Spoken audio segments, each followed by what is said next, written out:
Okay बेटा, हम लोग पहुंचे कॉर्पोरेट अकाउंट में। चैप्टर का नाम वैल्यूएशन ऑफ गुडविल। मेथड हमारा सुपर प्रॉफिट मेथड, और ये सम्स वाले पेजेस में क्वेश्चन नंबर 14। ये कंपनी का नाम दिया है राज लिमिटेड। अब ये है सुपर प्रॉफिट मेथड। तो क्वेश्चन रीड करने से पहले मैंने आप लोगों को फॉर्मेट दिखा देता हूँ मैं सारा। जब भी सुपर प्रॉफिट मेथड हो तो आपको पांचों स्टेप्स का फॉर्मेट पहले से ही बना देना है। सबसे पहले कैपिटल एम्प्लॉयड फॉर गुडविल, ये हमारा step 1। Capital employed for goodwill, ये हमारा स्टेप 1 हुआ। ठीक है। Step 2, expected profit. Expected profit equal to capital employed for goodwill multiply by expected rate of return upon 100। Step 3 हमारा एवरेज प्रॉफिट। इसके अंदर अगर एडजस्टमेंट्स वगैरह हो तो एडजस्टमेंट्स वगैरह हम पहले सॉल्व करेंगे, करेक्टेड प्रॉफिट पहले फाइंड आउट करेंगे। Step 3A। Step 3B simple average और weighted average according to trend.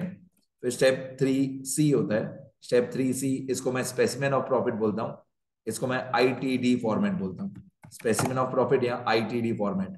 तो प्रॉफिट जो भी हमारा सिंपल एवरेज या वेटेड एवरेज आएगा उसमें से तीन चीजें माइनस करनी है। I for interest on non trading investment, T for taxes, D for preferential dividend 1 year compulsory.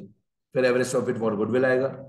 इसके बाद स्टेप 4 होता है super profit, A minus E बोलता हूं मैं। फिर step 5 goodwill. Goodwill is equal to super profit multiply by number of years of purchase. तो पहले पांचों स्टेप लिख देने के। सबसे बड़ा स्टेप 1 और स्टेप 3 होता है, उसमें एक एक पेज छोड़ देने का। स्टेप 1 और स्टेप 3 सबसे बड़ा होता है, तो पहले से ही उसमें एक एक पेज छोड़ देने का। बाकी सारे स्टेप्स दो दो लाइन में हो जाता है।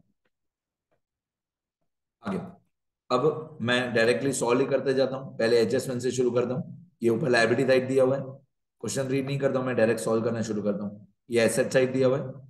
अब यहाँ पे लिखा हुआ है from the following information find out the value of goodwill 3 times the super profit. अब मेरी हैबिट क्या है, मैं कोई भी चीज याद नहीं रखूंगा। जब जो स्टेप आएगा, जो एडजस्टमेंट आएगा, जिस एडजस्टमेंट का जिस स्टेप में इफेक्ट होगा, मैं साथ साथ में करते जाऊंगा। ऐसे नहीं कि पहले पूरा स्टेप 1 कर लो, नहीं। पहले फॉर्मेट बना दो पांचों स्टेप का और साथ साथ में सॉल्व करते जाना। अभी नहीं, पहले पूरा वीडियो लेक्चर देख लेना। 3 टाइम्स द सुपर प्रॉफिट, तो हम स्टेप 5 में जाएंगे। और goodwill is valued 3 times the super profit. तो जितना भी हमारा सुपर प्रॉफिट आएगा उसको हम लोग मल्टीप्लाई बाय 3 टाइम्स कर देंगे। 3 टाइम्स मतलब 3 ईयर्स परचेज। ये मैंने लिख दिया मल्टीप्लाई बाय 3। वापस क्वेश्चन में जाते हैं। क्वेश्चन में हमारा adjustment number 1, the market value of land and building was 50% more than book value. ये हमेशा कंफ्यूजिंग होता है, परसेंटेज वाला हमेशा कंफ्यूजिंग होता है। मैं मेरे बच्चों को हमेशा यही बोलते रहता हूँ, 3 शब्द याद करो, book value, market value, market value. एक रूल ये याद करो, book value, market value, market value. एक बार रीड कर लेता हूँ। The market value of land and building was 50% more than book value. मतलब मार्केट वैल्यू जो है वो 50% मोर है। कभी मोर होता है, कभी लेस होता है, कभी मार्केट वैल्यू आगे होता है, कभी मार्केट वैल्यू पीछे होता है। इन सब का एक ही उपाय है। क्या करो, स्टेप 1 में जाओ, एसेट्स में जाओ, पहले लिखने का लैंड एंड बिल्डिंग। एसेट्स में हमने लिखा लैंड एंड बिल्डिंग, अब ऐसे लिखने का मेरे जैसे, book value, market value, market value. ये फॉर्मेट याद करो, book value, market value, market value. मतलब आउटर कॉलम में तो मार्केट वैल्यू ही चाहिए। ओके। फिर एक रूल याद करो कि सेंटेंस में जिसका नाम पीछे दिया उसको सपोज करो 100।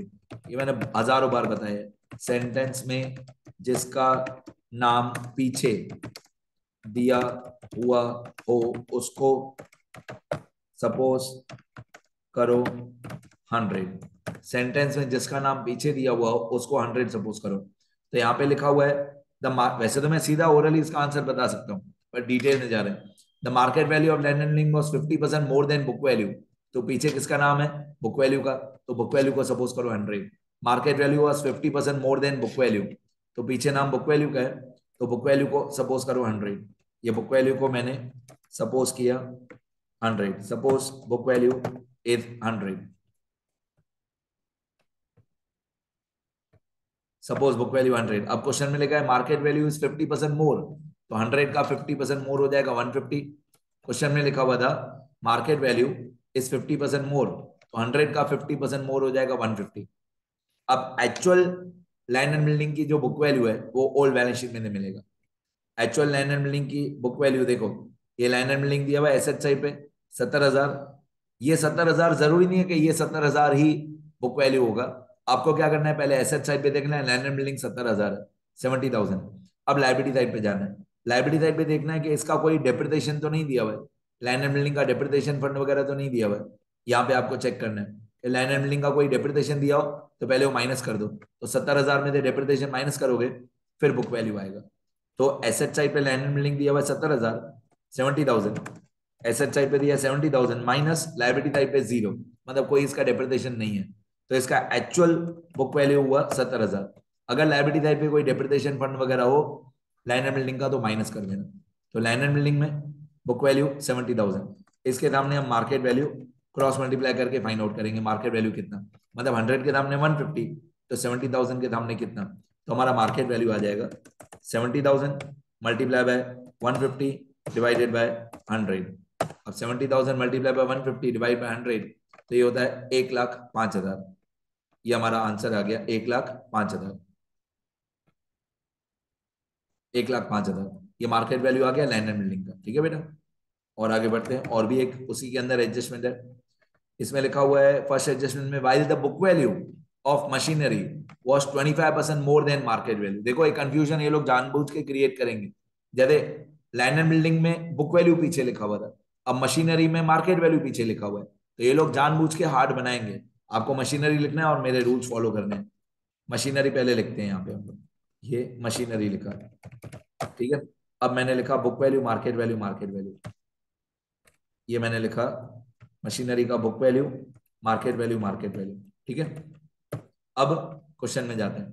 क्या लिखा हुआ था मशीनरी में, क्या लिखा हुआ था, the book value of machinery was 25% more than market value. पीछे किसका नाम है मशीनरी में, पीछे नाम है मार्केट वैल्यू का, ये रहा the book value of machinery was 25% more than market value, पीछे किसका नाम है मार्केट वैल्यू का, तो मार्केट वैल्यू को सपोज करो 100, पीछे नाम मार्केट वैल्यू का है तो मार्केट वैल्यू को सपोज करो 100,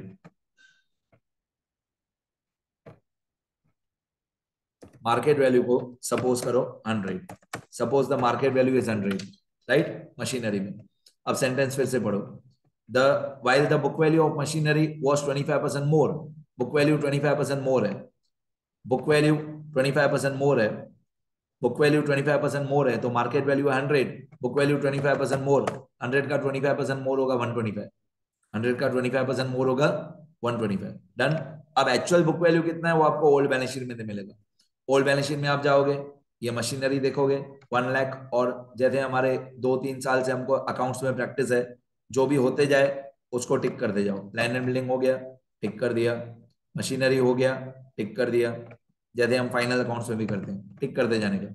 मशीनरी की बुक वैल्यू है 1 लाख, लेकिन लायबिलिटी साइड पे ध्यान देने का, इसका कोई डेप्रिसिएशन वगैरह हो तो माइनस करने का, फिर बुक वैल्यू आएगा। तो मशीनरी है 1 लाख और कोई डेप्रिसिएशन वगैरह नहीं है, तो इसका बुक वैल्यू है हमारा मशीनरी का 1 लाख। अब इसको क्रॉस मल्टीप्लाई करने का, इसको क्रॉस मल्टीप्लाई करने का, देखें क्रॉस मल्टीप्लाई करके कितना आ रहा है, तो 1 लाख मल्टीप्लाई 100 डिवाइड 125, तो ये आएगा 80,000, मतलब ये वाला 1 lakh multiply by 100 divide by 125, तो मार्केट वैल्यू आएगा 80,000। बस रूल्स याद करना, पहले बुक वैल्यू मार्केट वैल्यू, फिर सेंटेंस में जिसका नाम पीछे हो उसको सपोज करो 100, कभी गलती नहीं होगी। आउटर कॉलम में मार्केट वैल्यू ही चाहिए, तो लैंड एंड बिल्डिंग हो गया, मशीनरी हो गया।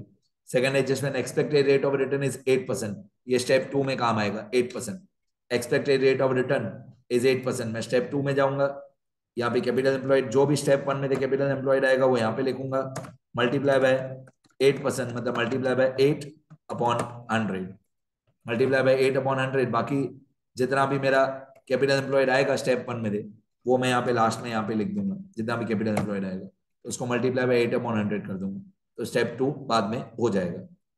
तो आप देख रहे हो मैं क्या कर रहा हूँ, ब्लैंक फॉर्मेट पहले ही बना दिया है, जो भी अमाउंट है मैं लिखते जा रहा हूँ। The profit of the company before 50% tax, मेरे को हमेशा बिफोर ही चाहिए, कोई भी क्वेश्चन हो वैल्यूएशन ऑफ गुडविल का या वैल्यूएशन ऑफ शेयर्स का, मेरे को हमेशा बिफोर टैक्स ही चाहिए। ठीक है, अगर आफ्टर टैक्स हो तो उसको बिफोर टैक्स में कन्वर्ट करने का। ठीक है, थियरी वाले वीडियोस देखो। The profit of the company before 50% tax was increased by 15,000 each year during last 3 years। तो बिफोर टैक्स जो भी प्रॉफिट है वो हर साल 15,000 बढ़ते जा रहा है। अब ये थोड़ा हार्ड पॉइंट आ गया, ठीक है। ये 50% टैक्स कहाँ पे आएगा, पहले इजी से शुरू करता हूँ। 50% टैक्स कहाँ पे आएगा, जो हमारा स्पेसिमेन ऑफ प्रॉफिट होता है ना, जो स्टेप 3C होता है, ये स्टेप 3C, ये जो स्पेसिमेन ऑफ प्रॉफिट होता है, इसमें 50% टैक्स हम निकालेंगे। जितना भी यहाँ पे प्रॉफिट आएगा ना आफ्टर इंटरेस्ट बिफोर टैक्स, जितना भी यहाँ पे after interest before tax profit आएगा, इस आफ्टर इंटरेस्ट बिफोर टैक्स का हम 50% टैक्स निकालेंगे, मतलब ये ए वाले प्रॉफिट का। इसको मल्टीप्लाई बाय 50 करेंगे, अभी नहीं, वो तो खैर जब अमाउंट आएगी उसके बाद। तो मैं खाली एरो करके बता देता हूं कि कौन सी अमाउंट का 50% करना है। जितनी यहाँ पे अमाउंट आएगी उसका 50% निकालेंगे बाद में, अभी नहीं, बाद में।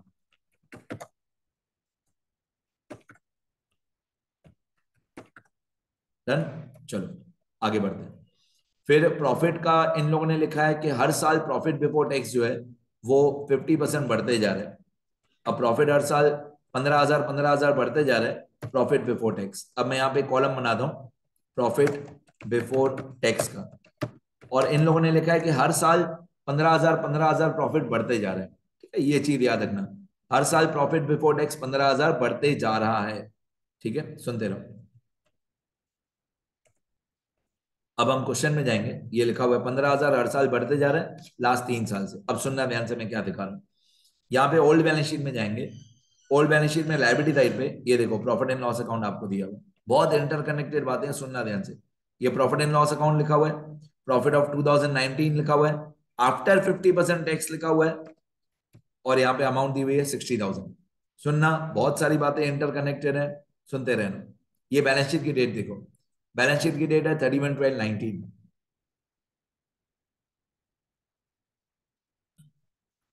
ये जो बैलेंस शीट की डेट दी हुई है 31/12/19, this date 31/12/19 should appear as the last नीचे नीचे वाला साल while solving all the adjustments। देखो, जब हम स्टेप 3A में जाएंगे, ये स्टेप 3A में, तो 31/12/19 मतलब 2019 वाला जो साल है, 11/19 से 31/12/19, दिस बैलेंस शीट वाला ईयर, दिस बैलेंस शीट वाली date, balance sheet date should appear as the last, मतलब नीचे नीचे वाला ईयर। मैं लास्ट बोलता हूँ, बहुत सारे बच्चे कंफ्यूज हो जाते हैं, सर लास्ट मतलब लास्ट क्या, लास्ट मतलब सबसे नीचे वाला साल।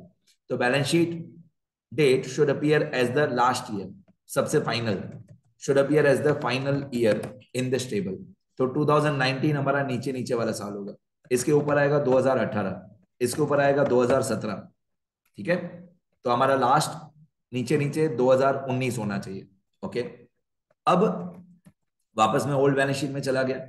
ये प्रॉफिट एंड लॉस अकाउंट दिया हुआ है, आफ्टर 50% टैक्स दिया है 60,000, मतलब इस 60,000 में दे, इस 60,000 में दे ऑलरेडी 50% टैक्स माइनस किया हुआ है, मतलब ये ऑलरेडी 50% ही है, इसमें से 50% टैक्स माइनस किया हुआ है। देखो मैं डिटेल में समझाता हूं। मान लो प्रॉफिट बिफोर टैक्स 100 रुपए है, सपोज प्रॉफिट बिफोर टैक्स 100 रुपए है, इसमें से आपने 50 रुपए टैक्स माइनस कर दिया।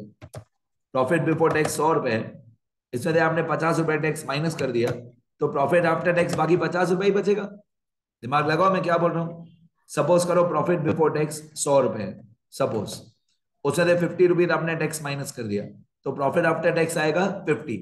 अब ये जो 60,000 है बेटा, ये 60,000 प्रॉफिट आफ्टर टैक्स है, मतलब इस 60,000 में से ऑलरेडी 50% टैक्स माइनस किया हुआ है, तो प्रॉफिट बिफोर टैक्स कितना आएगा, मतलब आपको क्रॉस मल्टीप्लाई करना है कि 50 के सामने 60,000, 50 के सामने 60,000, तो 100 के सामने कितना, तो प्रॉफिट बिफोर टैक्स ऑब्वियसली आएगा 1,20,000।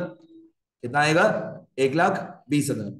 ये 1,20,000 मैं स्टेप 3A में लिखूंगा, यहां पे प्रॉफिट बिफोर टैक्स मैं लिखूंगा 1,20,000 2019 में, 2019 आफ्टर टैक्स कितना था 60,000, तो बिफोर टैक्स होगा 1,20,000। लेकिन अभी दो तीन बातें और हैं, आफ्टर टैक्स था 60,000, बिफोर टैक्स आ गया 1,20,000। अब इसमें एक चीज और है कि यहां पे जब हम स्टेप 1 करते हैं कैपिटल एम्प्लॉयड फॉर गुडविल, इसके अंदर एक लायबिलिटीज के अंदर, यहां पे जो हम लेस लायबिलिटीज लिखते हैं, इस लेस लायबिलिटीज के अंदर हम लोग एक नाम लिखेंगे प्रोविजन फॉर टैक्स। क्या लिखेंगे, प्रोविजन फॉर टैक्सेशन हम लिखेंगे कि हमको प्रोविजन फॉर टैक्स का 60,000 करंट ईयर का पैसा पे करना बाकी है। ये कभी कभी गरेवाल सुधीर प्रकाशन वाले खुद भी ये 60,000 नहीं लिखते हैं, तो ये प्रोविजन फॉर टैक्स लिखना चाहिए, मेरे हिसाब से लिखना चाहिए 60,000। तो 1,20,000 प्रॉफिट बिफोर टैक्स है, उससे 60,000 हमको टैक्स पे करना पड़ेगा। तो ये ऊपर बैलेंस शीट में नहीं दिया हुआ है प्रोविजन फॉर टैक्स, लेकिन हमको लिखना चाहिए। ऊपर आप बैलेंस शीट में देखोगे तो यहाँ पे प्रोविजन फॉर टैक्स दिया हुआ है, लॉन्ग टर्म प्रोविजन, बोरोइंग्स नहीं, कहीं पे भी प्रोविजन फॉर टैक्स नहीं दिया हुआ है। तो इस 60,000 में से दो तीन बातें समझ में आती है। ये 60,000 प्रॉफिट आफ्टर टैक्स था, तो हमने इसको बिफोर टैक्स बनाया तो 1,20,000 आया। वो 1,20,000 हम स्टेप 3A में लिखे गए, और यही 60,000 हमारा प्रोविजन फॉर टैक्स भी बन जाएगा। उसको हम स्टेप 1 में लेस लायबिलिटीज में लिखेंगे। चलो आगे बढ़ते हैं। अब यहाँ पे ये वाली एडजस्टमेंट पढ़ो कि प्रॉफिट हर साल 15,000 बढ़ते जा रहे हैं। The profit of the company before 50% tax was increased by 15,000 each year for last during last 3 years. मतलब हर साल हमारा प्रॉफिट बिफोर टैक्स 15,000 बढ़ रहा है। अब मैं स्टेप 3A में आ गया। हमारा प्रॉफिट हर साल 15,000 बढ़ रहा है। दिमाग लगाओ, अगर हमारा प्रॉफिट हर साल, सुनना शब्द सुनना, अगर हमारा प्रॉफिट हर साल 15,000 बढ़ रहा है तो बढ़ बढ़ के 1,20,000 हुआ है। मतलब इसके ऊपर वाले साल में 1,20,000 में से 15,000 प्रॉफिट कम होगा, मतलब 1,05,000 होगा। उसके ऊपर वाले साल में 1,05,000 में से और भी 15,000 प्रॉफिट कम होगा, मतलब इसके ऊपर वाले साल में प्रॉफिट होगा 90,000। अब दिमाग लगाओ मैंने क्या बोला, ये जो 1,20,000 है ना, ये 1,20,000 लास्ट सबसे नीचे वाले साल का प्रॉफिट है, ये वाला 1,20,000। अब प्रॉफिट हर साल 15,000 बढ़ रहा है, दिमाग लगाओ बढ़ रहा है, तो बढ़ बढ़ के 1,20,000 हुआ है। तो इसके ऊपर वाले साल में 1,05,000 होगा, मतलब 15,000 ऊपर की तरफ जा रहे हो, आप पीछे जा रहे हो, तो हर साल आपको 15,000 माइनस करना है। तो 120 माइनस 15 105, 105 माइनस 15 90। अब आप सीधा जाओगे तो पहले पहले 90 था, फिर 15,000 बढ़ गया तो 1,05,000 हो गया, फिर 15,000 और बढ़ गया तो 1,20,000 हो गया। ये हमारा प्रॉफिट बिफोर टैक्स, पीबीटी बोलते हैं इसको, PBIT बोलते हैं, profit before interest and tax. और ये भी मैंने बात बता दी कि जो नीचे नीचे वाला साल होना चाहिए वो बैलेंस शीट वाला साल होना चाहिए। यहाँ पे मेरी 3 एडजस्टमेंट खत्म हो गई, बाकी ओल्ड बैलेंस शीट रह गई, वो मैं नेक्स्ट वीडियो लेक्चर में लूंगा। बाकी पोर्शन इजी है, पर उसके लिए अलग वीडियो लेक्चर इस वीडियो लेक्चर में नहीं है। ठीक है, अभी कुछ लिखना भी नहीं है आपको।